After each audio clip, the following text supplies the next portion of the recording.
Hola, ¿qué tal? Bienvenidos a su programa Civi Chat. Estamos aquí en su canal Civi Radio. Les recordamos que estamos transmitiendo desde el Corporativo de Farmacias de Similares en la Ciudad de México. El día de hoy es 17 de marzo y bueno, pues tenemos un tema súper padre, un tema muy rico, aquí con una chica muy entusiasta. Estamos con una gran invitada, con Fernanda Morales. Bienvenida, Fernanda. Gracias. Gracias por aceptar la invitación a Simi Radio. Muchas gracias por invitarme. Ay, estoy un poco nerviosa. No, ahorita se nos quitan los nervios. Yo siempre me pongo nerviosa, ¿eh? Así es que vamos a tener que estarnos apoyando. Nada más que déjale bajo un poquito aquí el volumen. Sí. Y bueno, pues vamos a hablar acerca del tema de los símbolos feministas. Es un tema muy interesante, muy padre. Quizá nos va a ayudar un poco a desmitificar un poco de las cosas que han sucedido aquí en México, a partir de las marchas feministas. Vamos a platicar, pues, de dónde viene todo este movimiento, cuál es la historia. Es una historia que conocerla nos va a enriquecer muchísimo. Precisamente es el mes de marzo, el mes en que se conmemora el Día de la Mujer, el 8 de marzo de 1975, ¿no? Sí. Fue cuando se declaró oficialmente como el Día de la Mujer. Y bueno, pues apenas hace una semana tuvimos varias marchas, sí, ¿no? Las marchas, con todo y COVID. Con todo y COVID, y ahí fuimos, ¿no? Pero bueno, pues les voy a contar un poco acerca de la invitada, les voy a platicar un poco acerca de Fernanda. Y bueno, pues Fernanda, ella es técnica en auxiliar museógrafo, restaurador, tiene la carrera técnica terminada, es técnica en auxiliar de fotografía, laboratorista y prensa. Ella ha participado en el curso taller La Rebelión Textil en el Centro Cultural de España en México. Tiene una participación en el debate en la discusión del video La Senda Filosófica de Sánchez Vázquez, el coloquio de difusión y preservación de fondos activos y el curso de Monstruosidad y Misoginia, terrores femeninos de la mitología griega. Actualmente Fernanda está estudiando en la Universidad Nacional Autónoma de México en la Facultad de Filosofía y Letras, la carrera, la licenciatura en Letras Clásicas. Y bueno, pues todo este trayecto, la avala para venir a platicarnos un poco acerca de este tema que yo la noto muy entusiasmada. Y bueno, pues actualmente María Fernanda está construyendo un taller de símbolos feministas. Ya próximamente nos platicará, ¿no? Cómo podemos contactarla. Oye, María Fernanda, pues vamos a hablar acerca de estos símbolos que vemos en las marchas. Por ejemplo, todos el pasado 8 de marzo, la mayoría traemos como un moñito morado. En algunos movimientos observamos que había unas chicas que traían una pañoleta verde, sí. Y bueno, una serie de elementos que caracterizaban las marchas. Pero bueno, yo la verdad sí tengo mucha curiosidad de saber. Pero bueno, platícanos un poco acerca de qué son los símbolos. Sí, bueno, justamente cada movimiento se caracteriza por tener algún elemento, algún símbolo que nos haga identificarlo como tal. Pero un símbolo, desde la antigüedad, por ejemplo, Heródoto nos cuenta que era un objeto que se partía por la mitad, con la finalidad de reconocer a personas que tuvieran algún compromiso, alguna deuda entre ellas. Se rompía algo y se entregaba entre los acreedores. El origen de la palabra viene de Cymbalin, que es del griego, tiene un prefijo, sin, que significa con, junto, da la idea de reunido. Y del verbo balein, que viene del verbo balo, que es lanzar, arrojar. Entonces, un símbolo actualmente también se podría entender como algo que se lanza, se junta, se reúne para identificar. Eso sería principalmente un símbolo. Dentro de estos códigos, por ejemplo, tenemos algo que se llama la sintaxis simbólica, porque los símbolos se pueden resignificar, pueden ser nuevos, pueden reapropiarse incluso. Entonces, hay varios símbolos que representan varios movimientos. Entonces, y ya al tenerlos en consonancia con otros símbolos, nos van diciendo a qué vamos.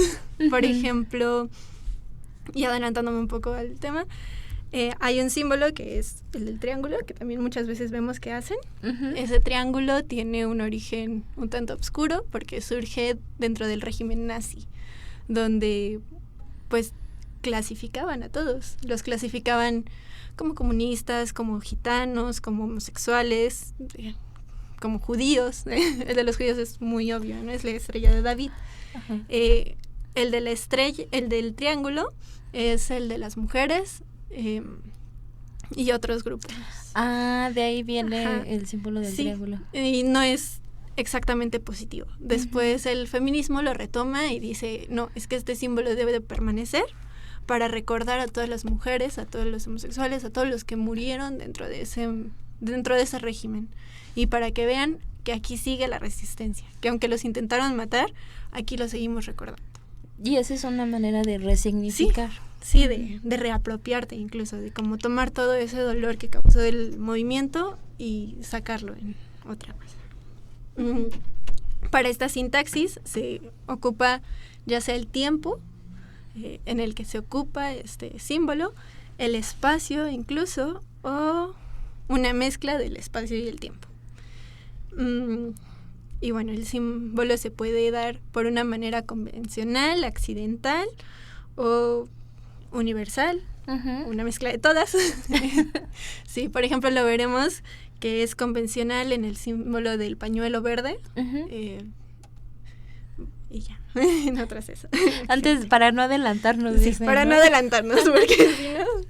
Exacto, los símbolos, pues muchas veces los toma alguien y les empieza a dar un significado, o a partir de algún evento histórico, ¿no? Sí, por ejemplo, también se podría tomar la esvástica, que también tiene toda una historia, y es una historia muy bonita antes del régimen nazi. Lamentablemente, pues ellos la retoman y ya no es tan bonita. Sí, le dieron un significado distinto. Y bueno, ¿por qué es importante para los seres humanos usar símbolos, Fernanda? Porque los símbolos son una manera de reconocernos con los otros. En algún momento, por ejemplo, no sé si hayan visto en varias publicaciones de Facebook que así últimamente cuando alguna chica en específico se siente en peligro o así, han dicho, bueno, yo vi a X chica con un pañuelo verde en su mochila y me acerqué a ella porque sabía que me iba a ayudar. Entonces es una manera de demostrarnos como estoy aquí, puedo ayudarte. Es una manera de reconocimiento. También, por ejemplo, pues en la comunidad judía, regreso, es una manera de reconocer que el otro va a estar ahí porque comparte una ideología. Y creo que también podría, por ejemplo, funcionar en un autocuidado. Claro. Si yo veo a alguien con un símbolo no muy positivo, difícilmente me lo voy a acercar. Sí, por supuesto, ¿no? Algo que para mí simboliza peligro o no sé qué es del equipo contrario. Sí. Sí, precisamente pues me mantengo alejado, ¿no?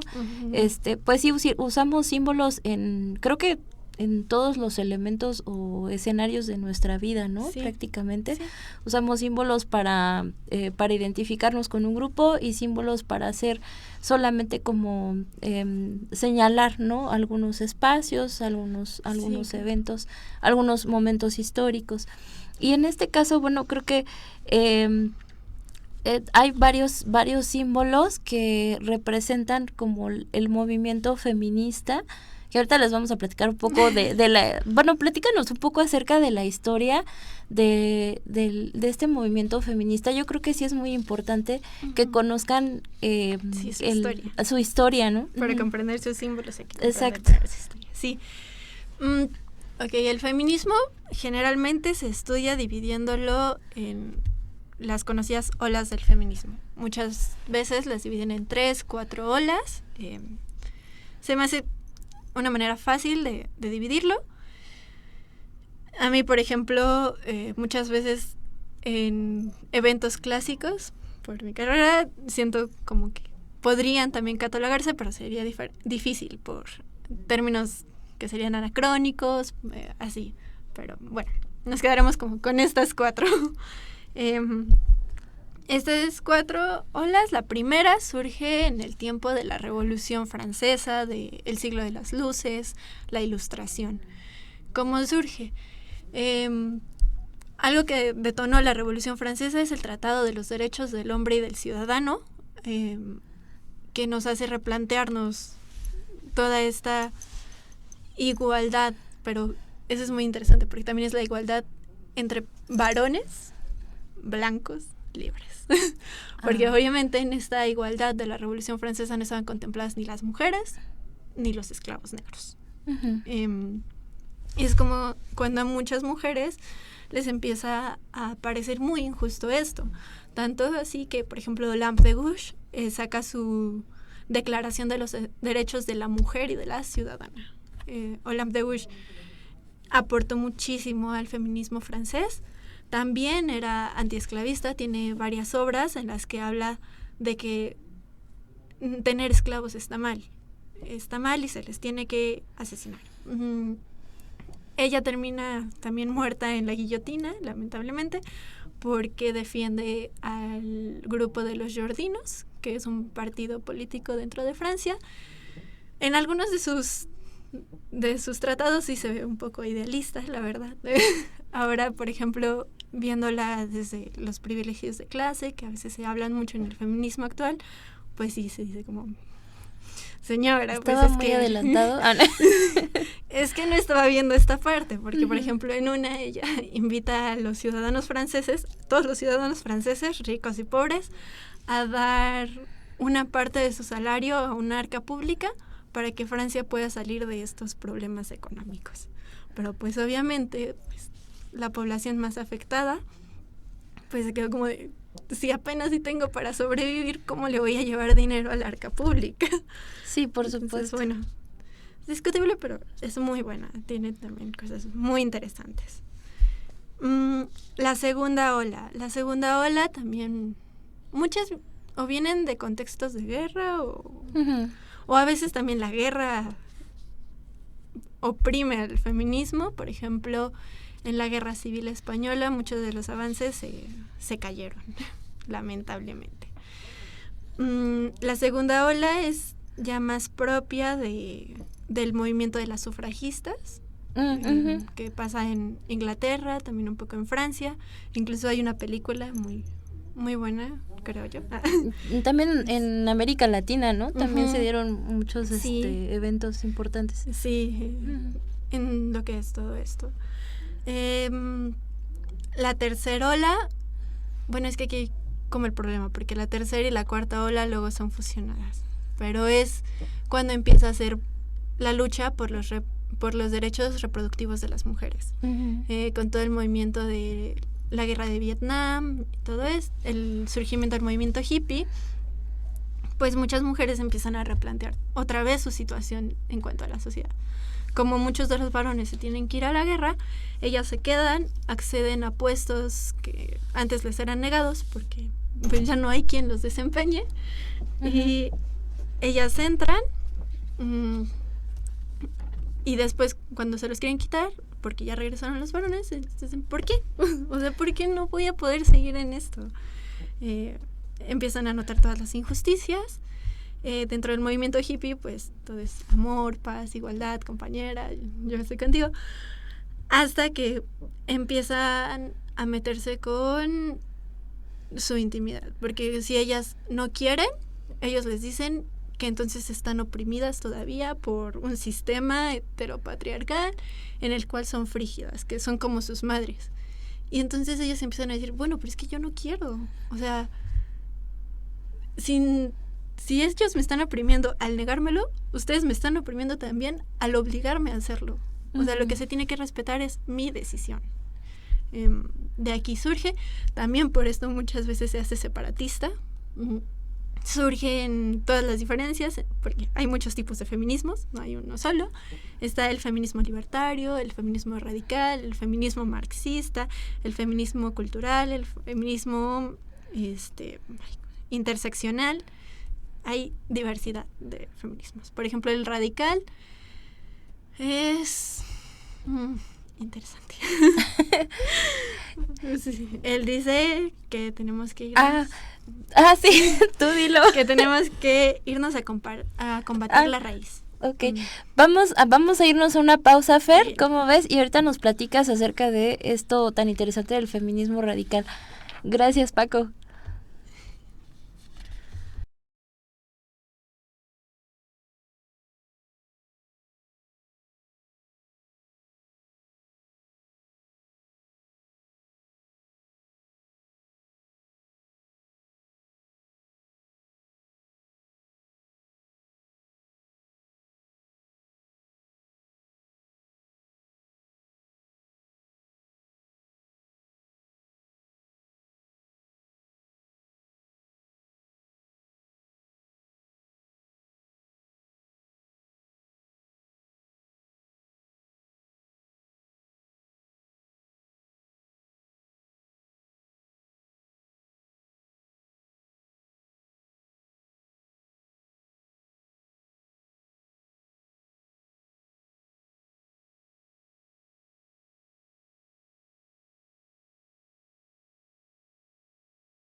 Ya estamos de regreso aquí en Simi Chat. Muchas gracias por conectarte a Simi Radio.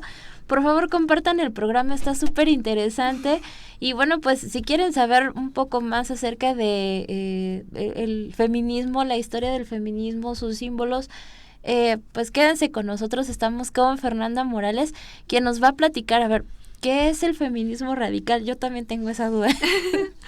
Bueno, rápidamente, el feminismo radical dice que tenemos que luchar con las cosas de raíz, que la mujer sí tiene una opresión sistemática y que viene desde el cómo nos están educando, desde el sistema que es patriarcal, heteronormado y, bueno, todo esto implica patriarcal, que somos regidas por el padre, por un estado incluso que tiene una función de padre protector. Aquí retoma el que mucho de nuestra conformación social se basa en lo que fue Roma, Grecia, que eran regidas por en Roma el pater familias, en Grecia era por el jefe del oikos, que era el jefe del hogar, de la casa. En Roma, que es principalmente donde nos llega todo, el pater familias tenía el poder absoluto, o sea, tenía el poder sobre todos los hijos, a veces incluso sobre las nueras, sobre las esposas de sus hijos, sobre los nietos y sobre todo. O sea, él era la máxima cabeza. Uh-huh. Entonces, estas estructuras de poder se van replicando hasta llegar a nosotros. Incluso meten que todo está heteronormado, porque por ejemplo hasta hace unos años era ilegal, y en muchos lugares es ilegal el ser homosexual. Uh-huh. ¿Por qué? Porque no respondía a las necesidades del Estado, que eran procreación. Entonces dice que tenemos que acabar con eso y tenemos que acabarlo ya. Uh-huh. Porque también, por ejemplo, muchos escritos que se ocupan para la teoría feminista vienen de mujeres que no forzosamente eran feministas. Por ejemplo, Kollontai, que era comunista, ella decía que el feminismo no era necesario porque el comunismo ya como que estaba trabajando con esa parte. El feminismo radical dice no, porque aunque seamos camaradas y todo esto, si ellos tienen en el cassette que nosotras somos inferiores y que les tenemos que servir, no va a cambiar nada la situación. O sea, va a haber todavía opresión porque ellos no nos van a considerar sus iguales. Uh-huh. Entonces, como que de aquí surge.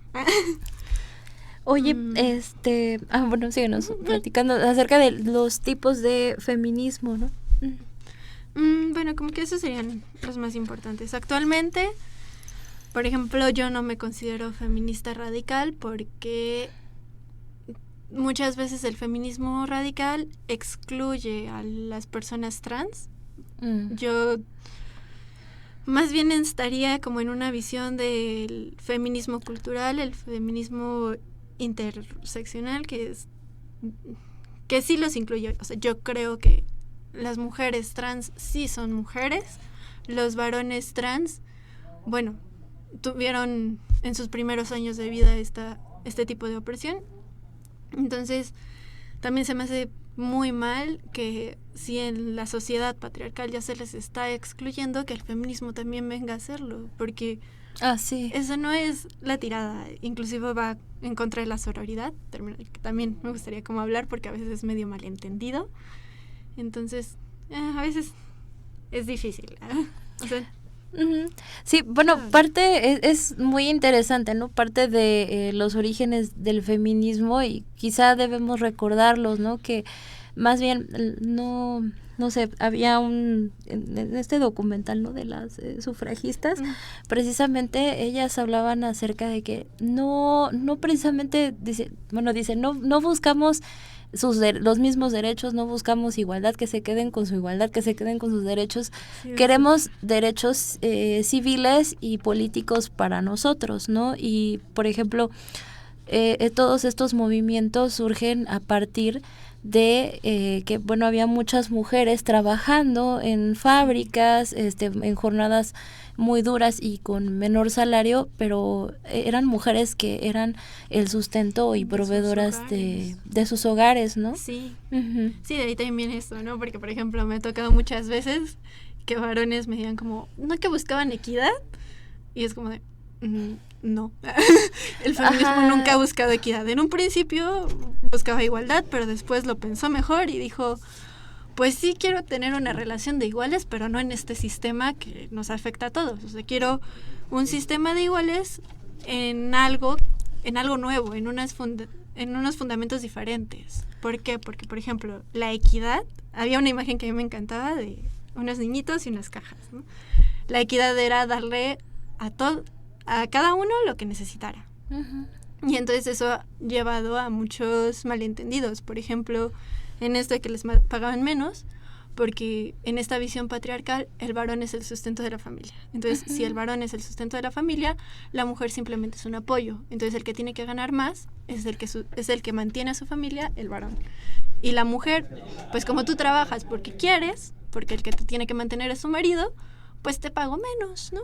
No hay problema. Y esto no es cierto. Pero no era una realidad, ¿no? La realidad era que eran familias sostenidas por mujeres porque no había un varón y lo que solicitaban era pues que me pagaran lo mismo, la misma cantidad. Si hago el mismo trabajo, ¿por qué no me pagan lo mismo? Y eso era como algo de hace años, pero sigue pasando. Sí. O sea, y es muy molesto. Es muy molesto. Y bueno, vuelvo, ¿no? A la igualdad, porque también no entiendo hay mucho, pero siempre cuando van a la igualdad dicen, entonces, si tú me pegas, yo te puedo pegar de regreso. Y es como de, sí. Bueno, sí, pero sus ejemplos de igualdad. En principio, ¿por qué te tendría que pegar? O sea, ahí no hay como una lógica. ¿Por qué piensas en lo primero, en la violencia? O sea, y por eso decimos, sí queremos una igualdad, pero no en esta idea en la que si yo te digo igualdad, lo primero que vas a pensar va a ser que te voy a golpear, que vamos a poder ir a la guerra, porque aparte muchas veces como feministas estamos en contra de la guerra porque la guerra implica violaciones, cosas que pues van en contra de nosotras, porque vuelvo al término actual de la sororidad, es preocuparnos por todas las mujeres. O sea, inclusive las que nos caigan mal, es preocuparnos de que no les pase nada malo. O sea, podrán no caerme bien, pero no voy a hacer nada que te lastime, no voy a ponerte en peligro. ¿Por qué? Porque hay algo más allá del me caes bien, me caes mal, porque no coincidamos en tales puntos. Sí. Ok, y bueno, pues igual, ¿no? También parte estábamos platicando un poco acerca del contexto histórico, ¿no? Finalmente lo que se busca es desde, no sé, desde la historia, ¿no? Es el tener derechos políticos, civiles, el derecho, no sé, de decidir sobre el propio cuerpo. Estaban luchando también mucho por el voto, por el derecho al divorcio, ¿no? Incluso sí, cosas tan simples que se les negaban. Y bueno, pues la mayoría de las manifestaciones que se iniciaban eran pacíficas, ¿no? Lo que pasa es que, bueno, eran suprimidas, ¿no? Por ejércitos, por el gobierno, entonces de ahí ya se levantaba como un poco el fuego. Pero pues sí, la protesta siempre ha existido, ¿no? De diferentes maneras. Por ejemplo, o sea, pienso mucho en todas estas veces, en la misma película La sufragista se representa que ellas también pintaban, también rompían, también hacían, porque es un método de protesta, justamente. El otro día estaba viendo en una conferencia que le preguntaban a una señora, bueno, a la ponente, y ella explicaba la diferencia entre protesta y violencia. Y decía, la violencia es sistemática contra una persona solo por ser esa persona. Por ejemplo, en el caso de las mujeres, la violencia es muchas veces porque sé que eres mujer y que yo puedo hacer esto, que puedo acosarte porque tengo cierta libertad, porque así me lo han hecho de creer, y es personal. O sea, fulanito, no sé, mi profesor de clase me acosa a mi estudiante que me llamo Fernanda, y lo hace diariamente en el salón de clases. La protesta, en estas ocasiones que se ha visto que se rompe, se raye, nunca es contra una persona en específico. O sea, es como contra un cristal, contra una pared, contra un objeto inanimado, y siempre tiene el motivo de visibilizar. Por ejemplo, los mensajes que se ponen son: paren de matarnos. O sea, no te está diciendo, tú fulanito, deja de matarme. O sea, está diciendo, paren todos.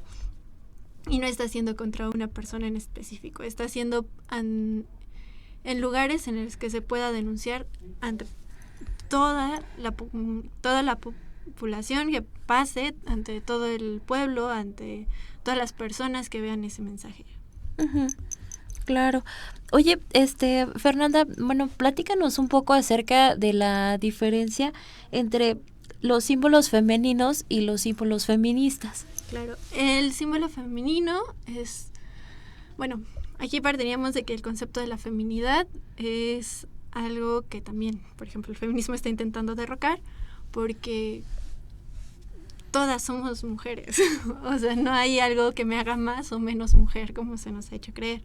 La feminidad implica un concepto que surge de una idea sexoesquematizante. O sea, si tú eres mujer, tienes que usar rosa, tienes que usar falda, tienes que usar vestidos, tienes que traer el pelo largo, porque usar azul, traer pantalón, traer pelo corto es cosa propia de varones. Uh-huh.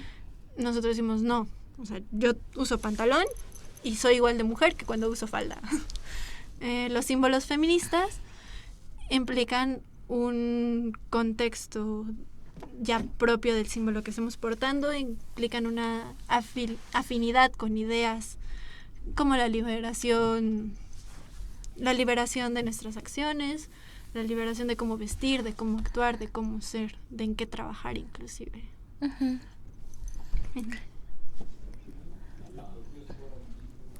Y bueno, pues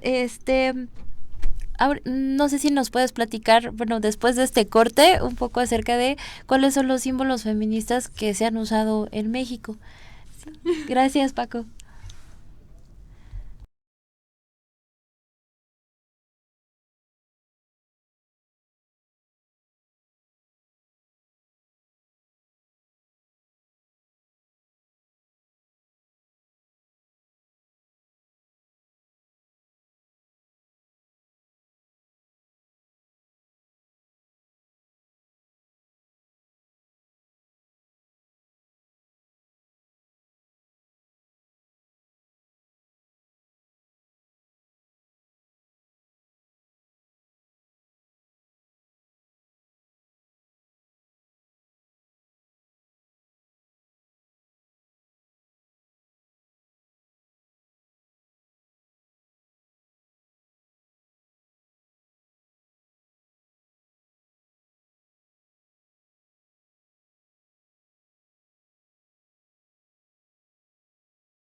¿Qué tal? Ya estamos de regreso aquí en Simi Radio con Fernanda Morales y el Capitena. Pues estamos transmitiendo desde las instalaciones del Corporativo de Farmacias de Similares. Conéctense, compartan el programa. Estamos en YouTube, estamos en Facebook, estamos como Centro Nacional de Diagnóstico para las Enfermedades Emocionales. Y también nos pueden encontrar en YouTube, en el canal, también en Simi Radio. Y bueno, vamos a mandar unos saludos, Fer, porque tienes ahí varios saludos y comentarios y no me los quiero saltar. Y bueno, pues le quiero dar gracias a Luis López por conectarse, a Jessica Princess Ma, a Nemont, Janet Almaraz, Ángel Reyes, muchas gracias por conectarte, Nidia Gorjón, Madi Villa, saludos Madi, Adriana, Maritei Terramar, Pau Galván, mira, Daniel Soria, Miguel Muñoz Reyes, López Isabel Erika, Marco Soria, Enrique Soria, Gaby Pérez, Blanquis Pérez, Ángela Casamata, Rocío Espinosa, Mati Cruz, Verónica Jiménez y Sonia Sánchez. Ay, tienes varios fans, estoy viendo. Y bueno, pues tenemos algunas preguntas. A ver, vamos a... Ay, no sé aquí. Bueno, desde donde lo ves. Adriana nos dice, interesante tema, muchas gracias. ¿Qué autoras o lecturas recomiendas para que las jóvenes se inicien en el tema del feminismo? Bien. A mí me gusta mucho, por ejemplo, la prosa de Victoria Woolf, de Simone de Beauvoir, también Olympe de Gouges, como ya dije, es interesante leer. Aunque algunas cosas se le vayan un poquito, es muy padre ver lo que dice. También Alexandra Kollontai, aunque ella no se dijera feminista, tiene ideas muy interesantes. Todas ellas obviamente se han seguido trabajando, algunas se han modificado porque, bueno, no dejan de tener algunos problemas, algunos sesgos propios de sus épocas, pero siempre son una buena literatura de base. Para conocer un poco más, ¿no? Saludos a Moisés Melgarejo. Hola Moy, muchas gracias por conectarte. Creo que desde Canadá nos están viendo. Miguel Muñoz Reyes nos manda un perrito mandando saludos. Gastón Andrés dice, ponte una de Daddy, como de Daddy, de papi, de Daddy Yankee, ¿cómo, no? Ana Regina Saba dice, ansiosa por escuchar. Tania Morales dice, hello. Ángela Casamata, saludos desde Cuernavaca 29. Nos están viendo desde las farmacias. Saludos desde Cuernavaca. Saludos desde Tamaulipas. Estás a nivel nacional. Pati Carrillo, saludos a Patricia Carrillo. Saludos a Madi Villa. Anemon dice, saludos, muy interesante los comentarios de la experta. Maritei, saludos desde Tepoztlán, mira, te están viendo desde varios lugares. Oye, platícanos un poco más acerca de, ¿cuáles, en las marchas que hubo desde el día sábado? Sí, ¿no? Ya más lo que nos atañe, ¿no? Los símbolos. Sí. Sí, bueno, por ejemplo, entre los que más comúnmente vemos, se encontraría así que las mujeres nos hemos reapropiado mucho del color violeta.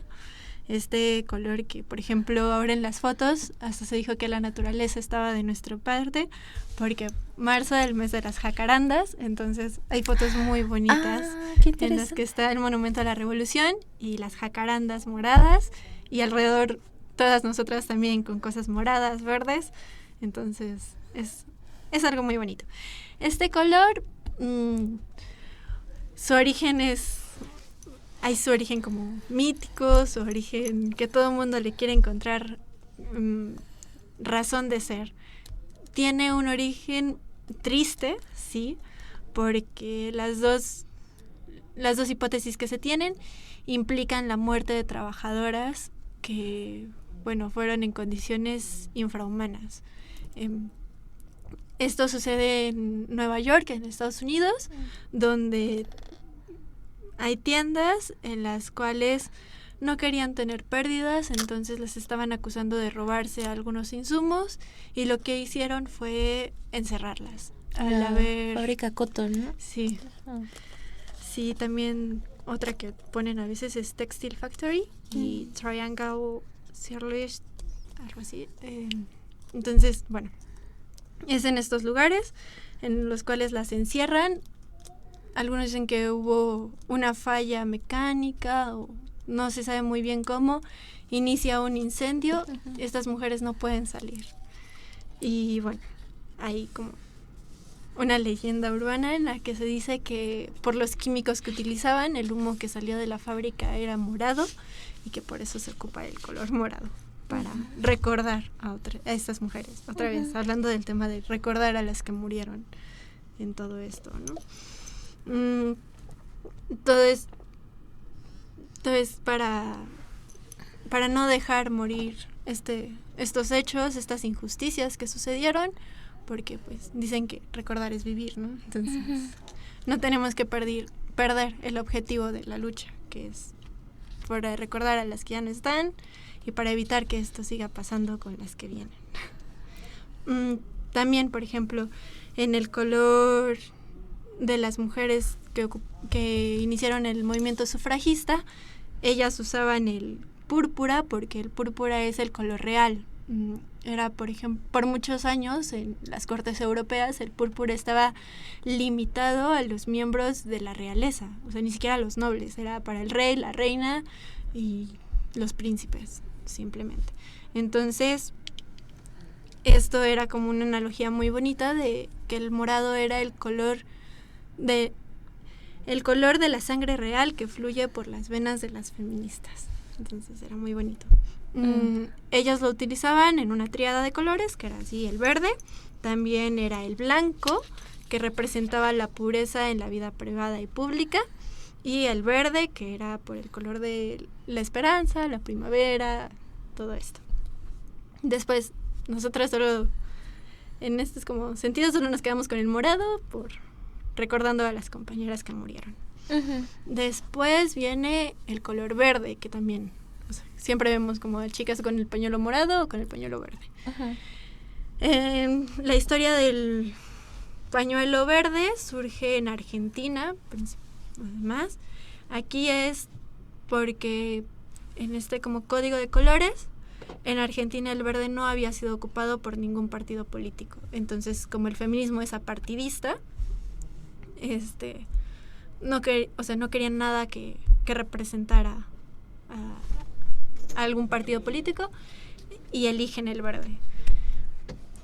El hecho de que sea un pañuelo también es simbólico porque, por ejemplo, las mujeres de la Plaza de Mayo, que ocurre después de la dictadura argentina, estas mujeres que iban buscando a sus hijos, a sus esposos que fueron pues asesinados, llevaban un pañuelo blanco en la cabeza. Entonces ellas reivindican este símbolo, le ponen verde, diciendo: somos las hijas de las mujeres de la Plaza de Mayo. Entonces somos hijas de los pañuelos blancos y madres de los pañuelos verdes. Porque pues ellas también nosotras también estamos en la búsqueda de nuestras hermanas perdidas, de nuestras hermanas asesinadas. Claro. Ok. Es que ya tenemos tiempo de terminar. No, vamos a ir a un corte. Okay. Vamos a ir a un corte. No se muevan.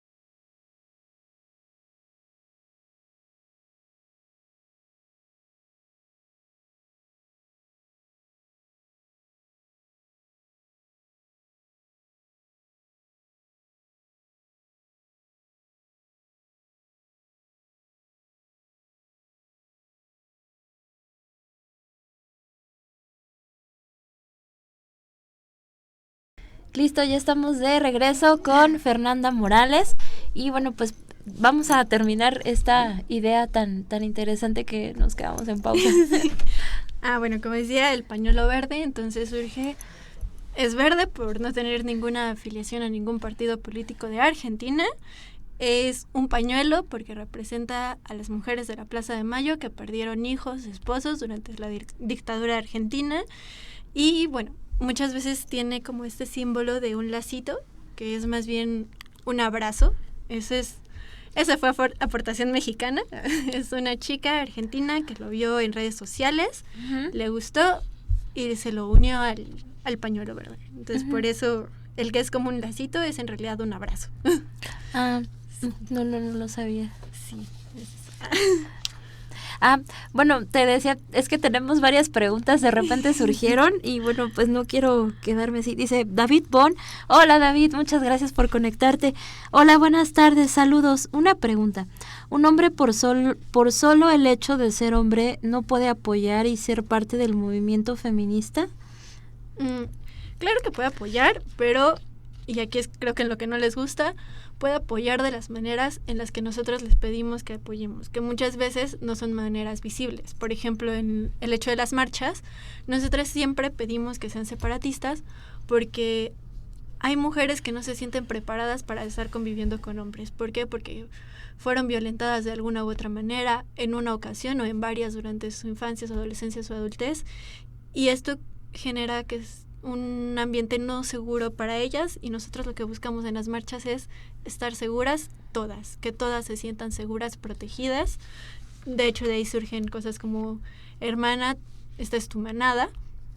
Entonces, que haya hombres a veces es un tanto brusco para ellas. ¿De qué manera sí pueden apoyar? Pueden apoyar, por ejemplo, ese día quedándose en su casa y diciéndole a su hermana, a su prima, a su amiga, a la mujer más cercana que tengan, decirle, ¿en qué te ayudo? Tal vez ese día yo preparo la comida para que cuando llegues a la marcha tengas que comer, tal vez yo cuido a tus hijos. ¿En qué manera te apoyo, aunque no sea estando ahí presente? Eso creo que es muy importante siempre. Escucharnos, escuchar lo que les estamos pidiendo. Claro que nos pueden apoyar. Digo, nosotros estamos diciendo, para cambiar tenemos que cambiar todos. O sea, no podemos cambiar la sociedad si no cambian también los varones. Otra manera en que pueden apoyar es no replicando micromachismos. Por ejemplo, esto de la ley Olimpia que salió hace poco, que fue con los PACs. ¿Cuál sería la repercusión de que varios varones le dijeran a otros, oye, está mal que hagas eso, no compartas a lo que está dando una chica si no te está dando su consentimiento de compartirlo?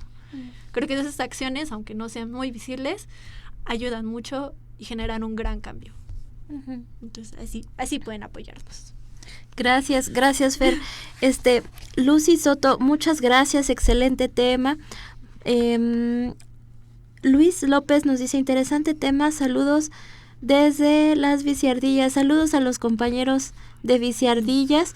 Y bueno, pues en ciclismo, ¿no? Hace poco fueron a entrevistar a unas compañeras de Bellas Bielas, que son un grupo de mujeres ciclistas, para platicar acerca de la experiencia de ser una mujer que anda en bici, ¿no? Está súper padre. Sí. Ay, es que se me fueron unas preguntas que había, pero la voy a encontrar. No voy a descansar hasta encontrarla.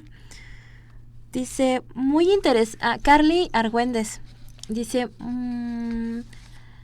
muy interesante la explicación de los símbolos feministas, y más cuando se comenta la diferencia de los símbolos femeninos y feministas. Es un tema apasionante. Fer, ¿alguna conclusión que nos puedas dar? Porque ya nos queda poquito tiempo. Me gustaría terminar leyendo un texto que vi en Facebook, que se me hizo muy, muy, muy adecuado, muy interesante. Lo cito. La muerte de Venus, la urgencia de lo simbólico. El 10 de marzo de 1914, la sufragista canadiense Mary Richardson ingresó a la National Gallery de Londres y atacó con un hacha de carnicero una de las pinturas más emblemáticas de la historia del arte. Richardson cercenó con 7 cuchilladas la Venus del espejo de Velázquez, como reclamo por el arresto de la líder sufragista Emmeline Pankhurst. Tras su detención, Richardson declaró: he tratado de destruir la imagen de la mujer más bella en la historia mitológica como protesta contra el gobierno por la destrucción de la señora Pankhurst, que es el personaje más bello de la historia moderna. Es preciso señalar que más allá de la legitimidad del ataque de Richardson, esta acción cuestiona el papel de la mujer a lo largo de la historia como musa, tema de representación o espectadora. Si bien reconocemos algunos nombres de mujeres destacadas en las artes, vemos cómo los libros y los museos están llenos de representaciones femeninas construidas por hombres, pero la cantidad de obras elaboradas por mujeres es escasa y desproporcionada.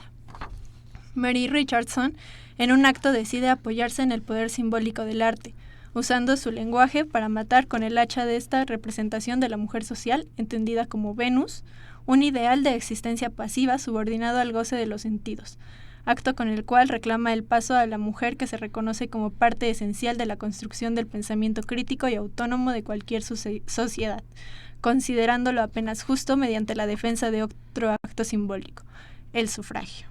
Bueno, es más largo, pero creo que ya no nos da tiempo. Pero después lo pueden consultar. Si gustan, nos pueden hacer algún comentario si quieren saber más sobre los textos, sobre en dónde informarse. Con gusto les proporcionamos la información aquí en el CIMIChat. Muchas gracias por conectarse. Ya nos vamos y hasta pronto. Hasta luego, Fer. Gracias por estar aquí.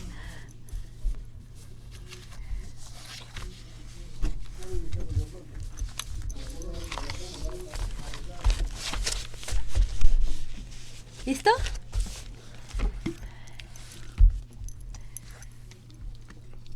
Ya puedo bailar.